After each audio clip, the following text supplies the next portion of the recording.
بسم اللہ الرحمن الرحیم۔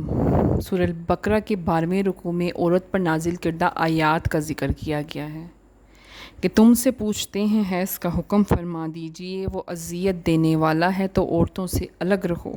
حیض کے ایام میں اس حال میں عورتوں سے جماع کرنا حرام ہے۔ مسلمانوں نے حضور صلی اللہ علیہ وآلہ وسلم سے حیض کا حکم دریافت کیا، اس پر یہ آیت نازل ہوئی کہ قرآن کریم میں یوں بیان دیا گیا کہ یہ ایام موذی ہیں، لہٰذا ان ایام میں عورتوں سے اعتزال کرو۔ مقارنت حالت حیض میں ممنوع ہے، اور جب حیض ختم ہو جائے تو ایام طہر شروع ہو جائے تو اب مقاربت جائز ہے، اگرچہ افضل یہی ہے غسل کرنے کے بعد مقاربت کی جائے۔ بے شک اللہ تعالیٰ توبہ اور پاک صاف رہنے والوں کو پسند کرتا ہے، یعنی توبہ کرنے والوں کو اور پاک صاف رہنے والوں کو پسند فرماتا ہے، اور جو شرک اور حیض دونوں گندگیوں سے بچیں۔ اگلی آیات میں ایمان والوں کے لیے خوشخبریاں ہیں۔ قرآن حکیم نے تقویٰ کی بار بار تاکید فرمائی تاکہ انسان ہر حال میں اللہ تعالیٰ عز و جل کو یاد رکھے، اور اہل ایمان کو حکم دیا گیا انہیں خوشخبریاں سنائی گئیں، کیونکہ انہیں آئندہ کی فکر ہوتی ہے، خدا کا خوف ہوتا ہے، پرہیزگاری کرتے ہیں اور اس بات پر یقین رکھتے ہیں کہ ہم نے ایک دن اللہ عز و جل کے حضور حاضر ہونا ہے۔ اگلی آیات میں بوقت مقاربت کا ذکر ہے کہ بوقت مقاربت بھی خدا کو یاد رکھو، حد سے نہ بڑھو، کوئی ایسا عمل سرزد نہ ہو جس سے اس کے حضور شرمساری ہو۔ عورتوں کو تمہاری کھیتیاں قرار دے دیا گیا ہے، یعنی عورتیں بیویاں تمہاری نسل بڑھانے والی اور اولاد حاصل کرنے کا ذریعہ ہے تمہارے لیے۔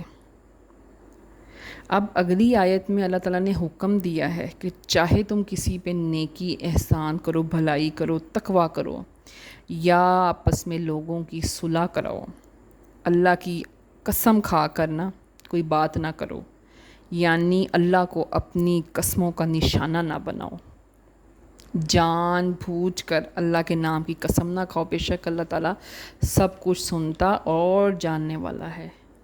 ہاں، اگر تمہارے منہ سے تمہارا ارادہ نہیں تھا، تمہارے منہ سے یہ الفاظ نکل گئے قسم کے، تو اب زبان سے نکلے ہوئے الفاظ کو ادا کرو، جو تم نے قسم کھائی ہے اسے پورا کرو۔ ہاں، کوئی گرفت نہیں، یعنی کہ کوئی گناہ نہیں، نہ کوئی کفارہ۔ بے شک تمہارے دلوں میں جو بھی ہے نا اللہ تعالیٰ اسے خوب جانتا ہے، اور اللہ تعالیٰ بخشنے والا اور بہت حلم والا ہے۔